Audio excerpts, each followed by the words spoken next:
Let's bring in Jamie McLennan this morning for Pro-Am Sports. Noodles, happy Wednesday, buddy. How you doing, man?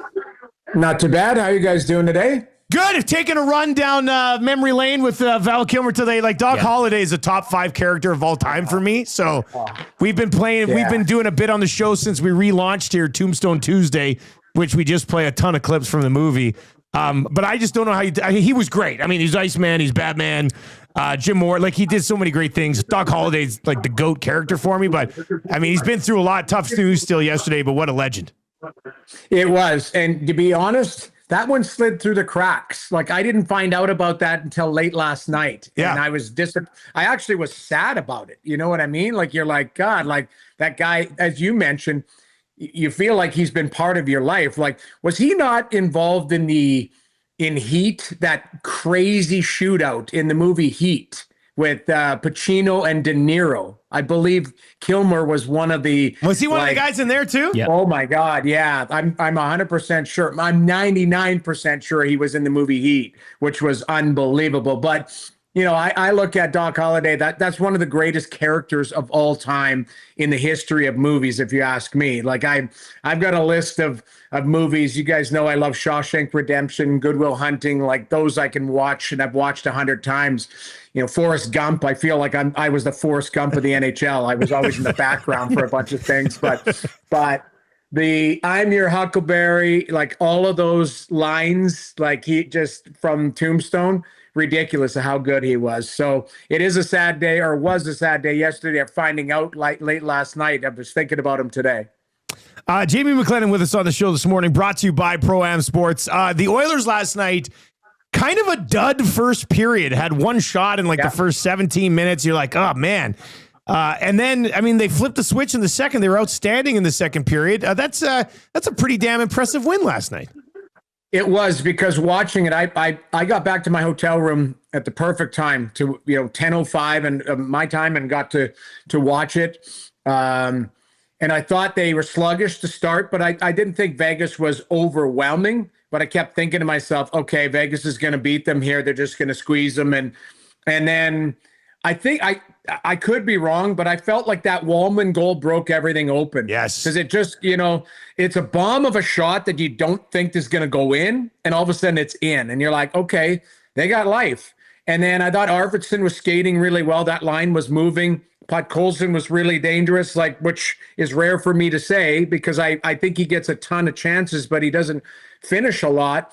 And, RNH with an all-world pass to Draisaitl on the power play, that was ridiculous. I thought the whole building, including myself, thought he was shooting that down, going downhill on a 5-on-3, and he rips it over.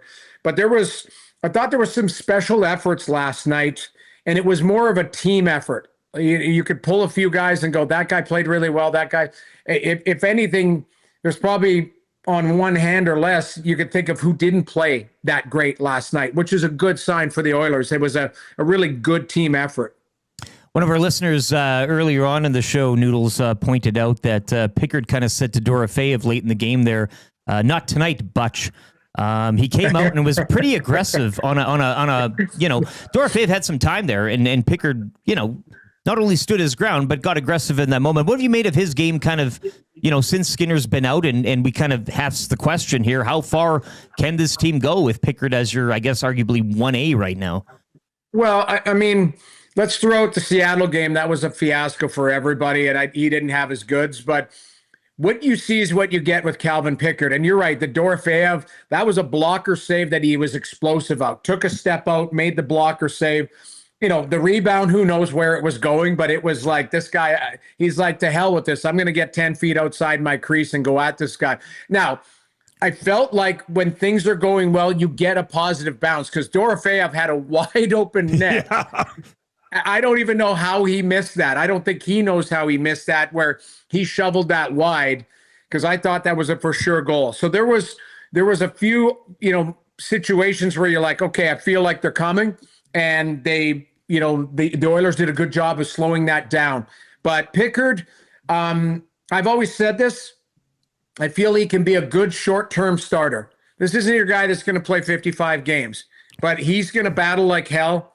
Was last night his 19th win? Am I correct on that? I feel like he He's 19-8-3 or something. I'd have to look it up. I don't have it in front of me, but I feel like he's been 19-8 as advertised and more, because when you have a backup that's giving you good minutes and producing wins, it's impressive. And it's not a Picasso what he does in there. Like, I'll be on a Picasso, how you pronounce it. Like it's sometimes ugly. Like he's explosive all over the net. I've said it before, he doesn't have a clean butterfly. Like, sometimes it looks like an unmade bed, but he gets it done. And I love the way that he battles. And I think the team battles for him. But I'll be honest, they're going to need Stu back. They're going to need a rejuvenated Stu, not a guy just coming back to fill the net. They need Stuart Skinner to have a reset. And this might be a blessing in disguise if Skinner can get back on the ice and work on some of the details of his game and come back and hit the ground running, because they're going to need him in the playoffs. They might need both, but in the end, I think Pickard's done a terrific job in the absence of Stuart Skinner. I think you kind of said street hockey type of. Yeah, I mean, he's a little bit, he's a little like road hockey-ish. He's in there, right? Which is like exactly the challenging on that one goal. You're like, oh, in road hockey, you're just like, I got fired. He's coming at me. Like, just go at it. Hey, I'm going at this, and let's see what happens. And it was a great save. Yeah, somebody brought it up last night, and I don't think we'll get to the position where this needs to happen, but it was a curious thought process. And this morning with the way Skinner's played lately, like, there's a lot of people who are just like, man, just like Pickard be the guy. But Noodles, with his style of play, somebody asked me on Twitter last night, or it was a reply to a comment or something, where they're like, I think a team in a series could really sort of figure out a way to, take care of business against Pickard if you're seeing him 4 or 5 games in a row. Is that why they have to get Skinner ramped back up? Is that an accurate assessment, do you think? Yes. Yeah. And it's not even, when you do a pre-scout on Skinner, there are certain things, there's strengths of his game and there's weaknesses. It's the same thing with Calvin Pickard. There's a reason why Calvin Pickard has been, for the most part, a backup in the league. And that's no slight. I was a backup in the league. I knew my limitations, and I was fortunate enough to play behind some great goaltenders. But there was a difference in talent level. There was a difference in size. There was a difference in, as I talked about before, technical mechanics. And, Pickard, there's no doubt he works his ass off in the net. What you see is what you get. He battles.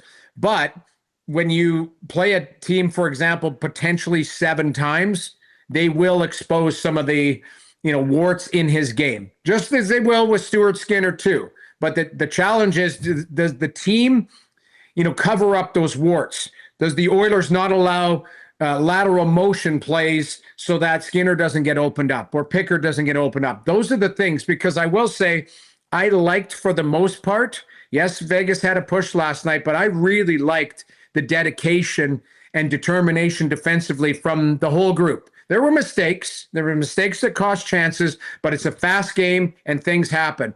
But I thought the Edmonton Oilers last night were really dialed into the details of their game, and they knew they had to be. Vegas is a hell of a team, and they'll make you look bad if you don't smarten up defensively. So to me, I think there's I thought it goes hand in hand. You've got Pickard, but you've also got a solid defensive effort from the group.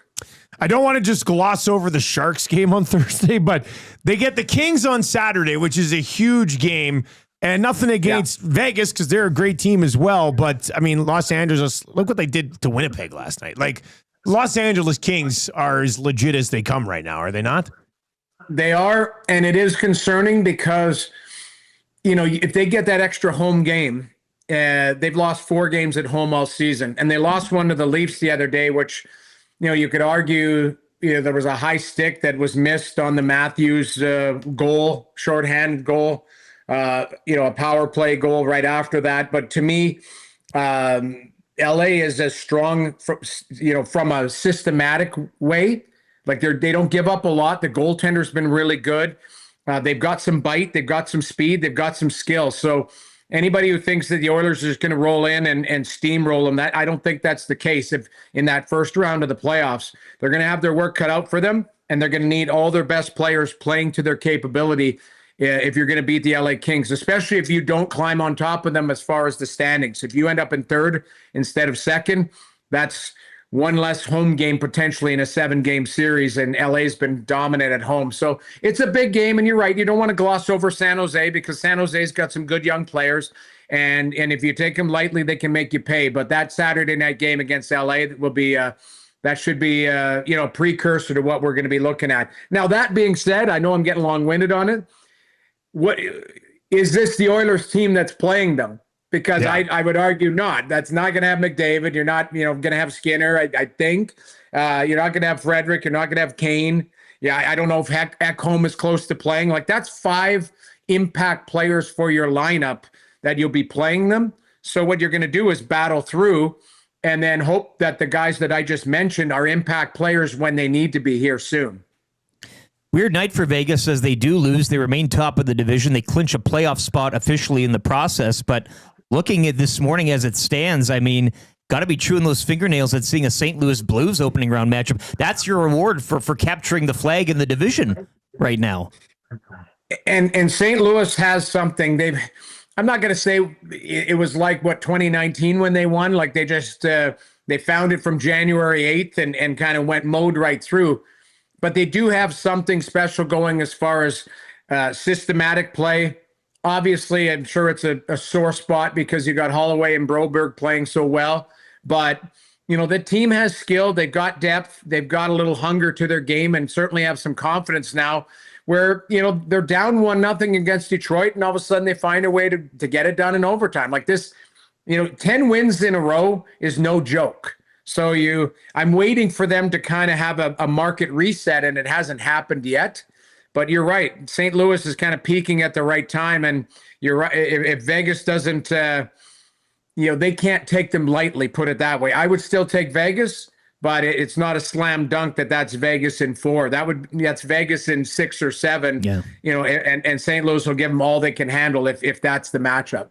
Playoffs just around the corner. Can't wait. We'll work our way through the stretch and then set things up when it really, really matters. Noodles, as always, buddy, appreciate the time, man. Thanks a lot. Thanks for having me. There you go. That is Jamie McLennan, co-host of Overdrive, obviously. If we had a little bit more time, I wanted to ask him why the Sens can't beat the Sabres. I mean, the Sens have had a pretty good year. Can't beat Buffalo. Sabres are still fighting for a wild card spot, man. They're not out of it yet.